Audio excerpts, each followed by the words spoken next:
All this week, we have been focusing on the lesser shown impacts of the COVID pandemic with some of Georgia's overlooked rural communities. People of color are particularly vulnerable here. A recent survey found nearly half of Hispanic and Latino renters fear they can't pay their rent on time. Matt Pearl has the story for us tonight. You come into Dalton and you really don't see anything more than any other suburban town. But then you go to across the railroad tracks and you start seeing a lot of the taquerias, handwritten signs, colored signs. I'm in the heart of the Hispanic community. I would think that that's everybody's dream, to belong to a community that you care about and a family that you love. My name is Dora Price. Here is a good picture too. My family and I moved to Dalton in May of 1979. My mother was diagnosed with congestive heart failure the end of June. She just started getting worse and worse and worse.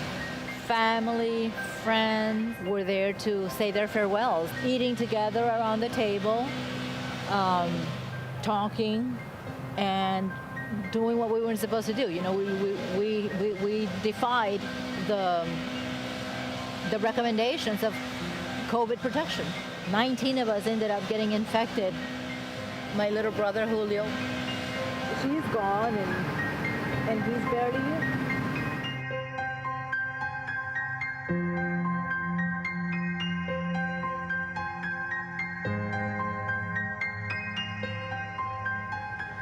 Most of our families are considered essential workers. They lost jobs in hotels, in cleaning, maybe in agriculture.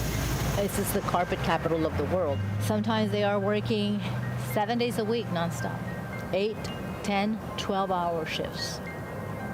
And if the demand for the product is there, they have to do that.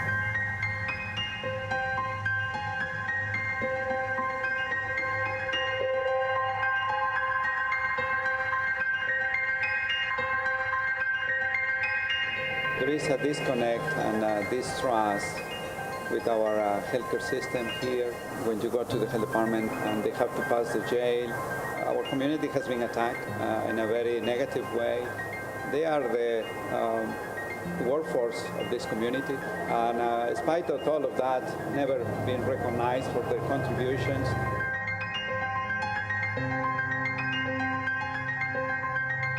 The schools are open now. Many things they are trying to go back to normal, but we are trying to reinforce and remember that the virus is not going to go away. We need to take care of each other in order to go through this pandemic. This is from my visit on Monday. I prayed before I went in and I said, Lord, help me bring healing and a little bit of joy to my brother. Just help me, use me. It is not easy. I wouldn't desire this on anybody. And I pray for all the COVID victims because there are many. A little more than 2 weeks after I interviewed Dora Price, in fact, just this past Friday, she sent me a text message to tell me her little brother had passed away.